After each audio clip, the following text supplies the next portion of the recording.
The 2026 Formula One season has officially descended into technical warfare before a single race has even started.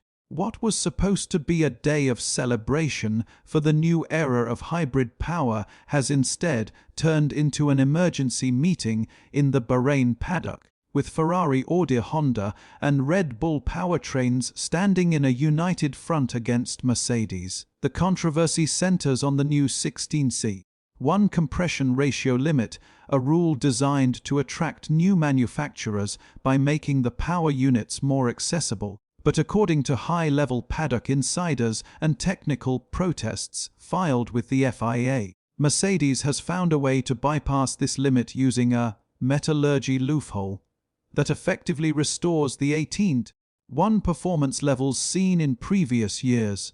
The rules state that the compression ratio must be measured at ambient temperature, effectively when the engine is cold in the garage. However, rivals have discovered that the Mercedes M17E performance unit utilizes specialized alloys in the cylinder head and piston assembly that expand specifically under race heat conditions.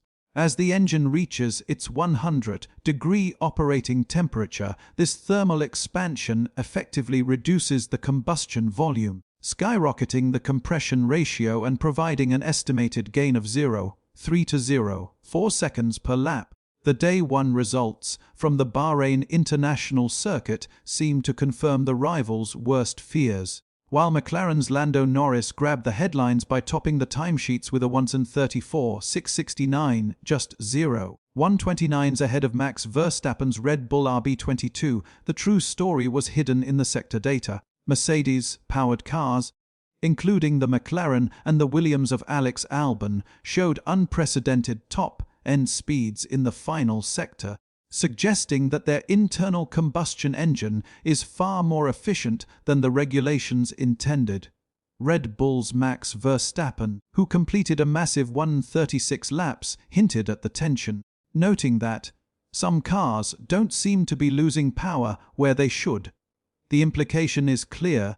If Mercedes can run a higher compression ratio than the 16.0 limit, they can harvest more energy, deploy it longer, and render the overtake and boost modes of their rivals useless. Toto Wolff has already entered a defensive stance, warning that if the FIA bows to pressure from the political alliance of Ferrari and Red Bull, it could sideline all 8 Mercedes-powered cars, including McLaren, Williams and Alpine, for the Australian Grand Prix.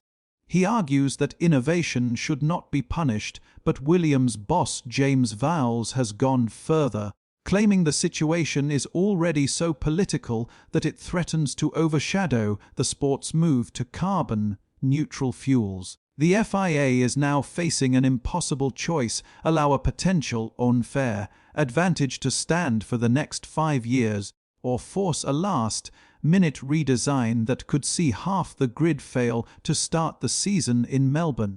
Ferrari's Fred Vasseur and Audi representatives have reportedly demanded a hot test sensor to be placed inside the chambers during live running, a move Mercedes claims is a violation of their intellectual property.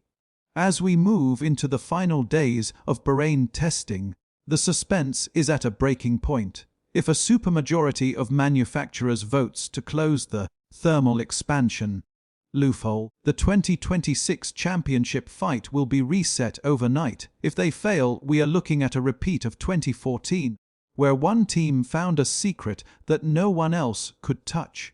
This isn't just about lap times anymore. It's about the very survival of the 2026 regulations.